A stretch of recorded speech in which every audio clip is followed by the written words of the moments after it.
شروع اللہ کا نام لے کر جو بڑا مہربان نہایت رحم والا ہے۔ طاسیم میم، یہ کتاب روشن کی آیتیں ہیں۔ اے پیغمبر، ہم تمہیں موسیٰ اور فرعون کے کچھ حالات مومن لوگوں کے سنانے کے لیے صحیح صحیح سناتے ہیں کہ فرعون نے ملک میں سر اٹھا رکھا تھا اور وہاں کے باشندوں کو گروہ گروہ بنا رکھا تھا۔ ان میں سے ایک گروہ کو یہاں تک کمزور کر دیا تھا کہ ان کے بیٹوں کو ذبح کر ڈالتا اور ان کی لڑکیوں کو زندہ رہنے دیتا۔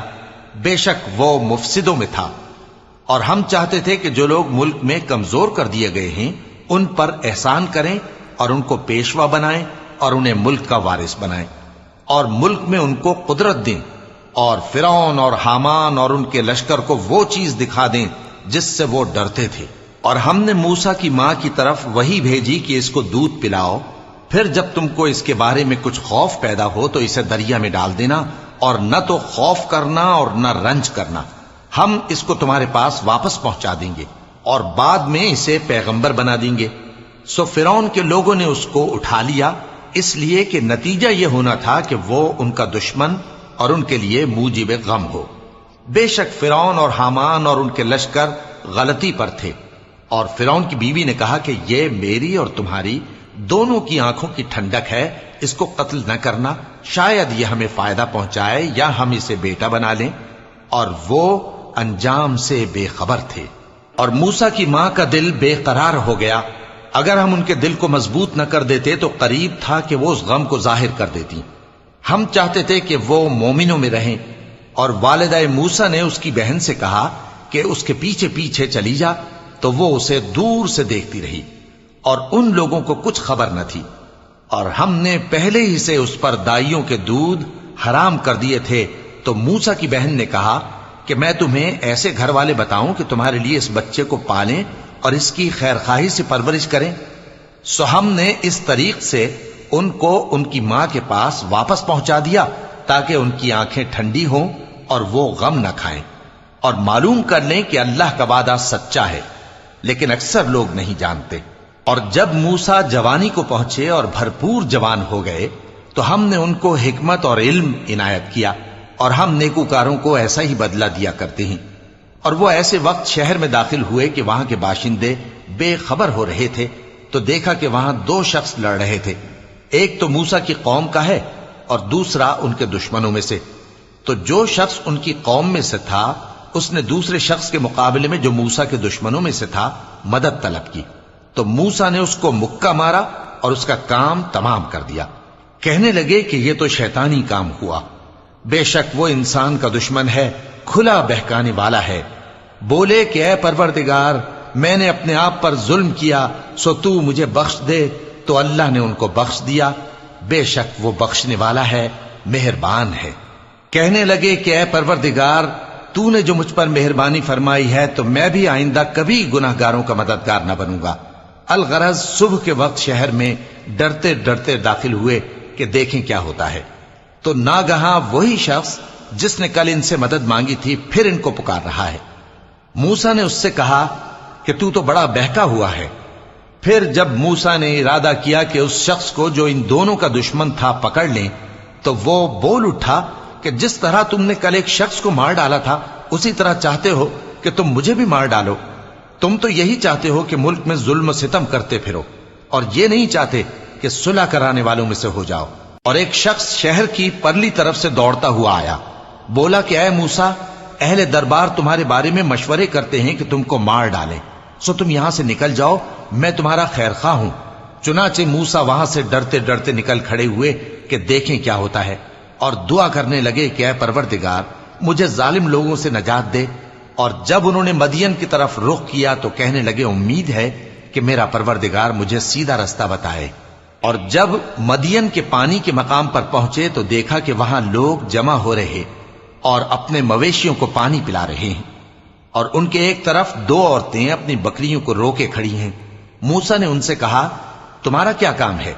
وہ بولی کہ جب تک چرواہے اپنے جانوروں کو لے نہ جائیں ہم پانی نہیں پلا سکتے، اور ہمارے والد بڑی عمر کے بوڑھے ہیں۔ تو موسیٰ نے ان کے لیے بکریوں کو پانی پلا دیا، پھر سائے کی طرف چلے گئے اور کہنے لگے کہ پروردگار، میں اس کا محتاج ہوں